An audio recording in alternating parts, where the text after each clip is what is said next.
An update now on a story that first broke this morning. We now know that music agent Dave Shapiro, known for working with rock bands like Sum 41, was among the people who died when their plane crashed in San Diego this morning. 2 other employees at Shapiro's talent agency died in that crash as well. This plane landed in a neighborhood, damaging more than a dozen homes and leaving families without a place to sleep tonight. Animal shelter workers were among the first responders. We saw them cleaning jet fuel out of dog fur. And we got Maribel Gonzalez live right now for us this afternoon near the scene of the plane crash in San Diego. So what do things look like at this hours? And thank you so much for joining us. Yeah, Alex and Sam. Well, authorities describe this scene as something straight out of a movie, and you can definitely see why that is the case. Earlier this morning, these fences were put up.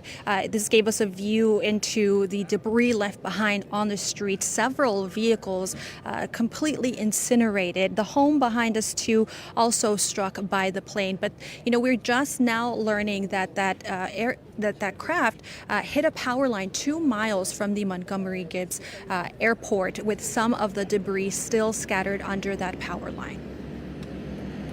We ran outside and saw just sparks flying up and tried to make sure everybody was okay. A business jet crashing into a San Diego neighborhood for military families during foggy weather early Thursday morning. I can't quite put words to describe what this scene looks like, but with the jet fuel going down the street and everything on fire all at once, it was pretty horrific to see. The crash setting homes ablaze, forcing families to evacuate along several blocks. The military families did a phenomenal job as firefighters were getting on scene to help one another get people out of houses and going. A San Diego fire spokesman told CNN that a Cessna 550 plane, often called a citation, crashed near Montgomery Executive Airport around 3:45 a.m. Thursday. According to flight tracking site FlightAware, the aircraft took off from Teterboro Airport in New Jersey late Wednesday night, stopping in Wichita, Kansas for an hour before flying on to San Diego.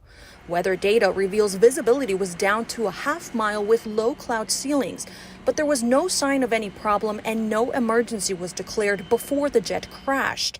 The Federal Aviation Administration and National Transportation Safety Board are on scene investigating. They're part of the military community that makes up our city. We will support them for as long as it takes to make sure that we get back to good here.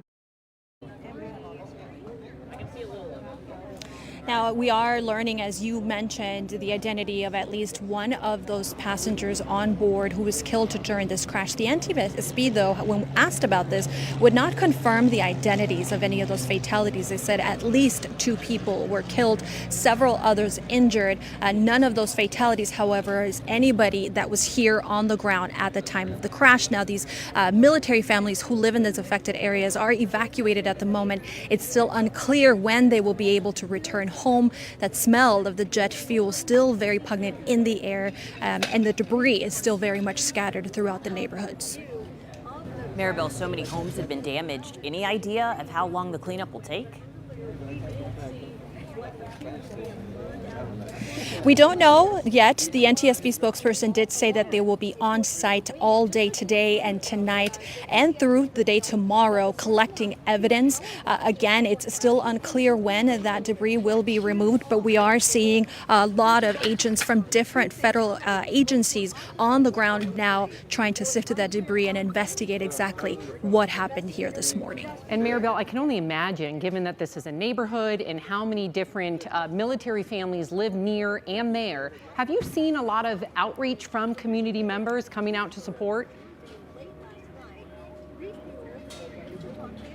Yeah, right outside of this area where we're standing here is they're only allowing media in. Like I mentioned, everyone here in this affected area has been evacuated, but we've seen some tents set up from the American Red Cross, for example, trying to help out those displaced families. And I should mention also, as we're speaking, I'm hearing planes flying overhead. So this is definitely an area that is accustomed to hearing these smaller planes flying through the area, hearing them above the ground. But as we've heard from many people here, this is just completely shocking to them.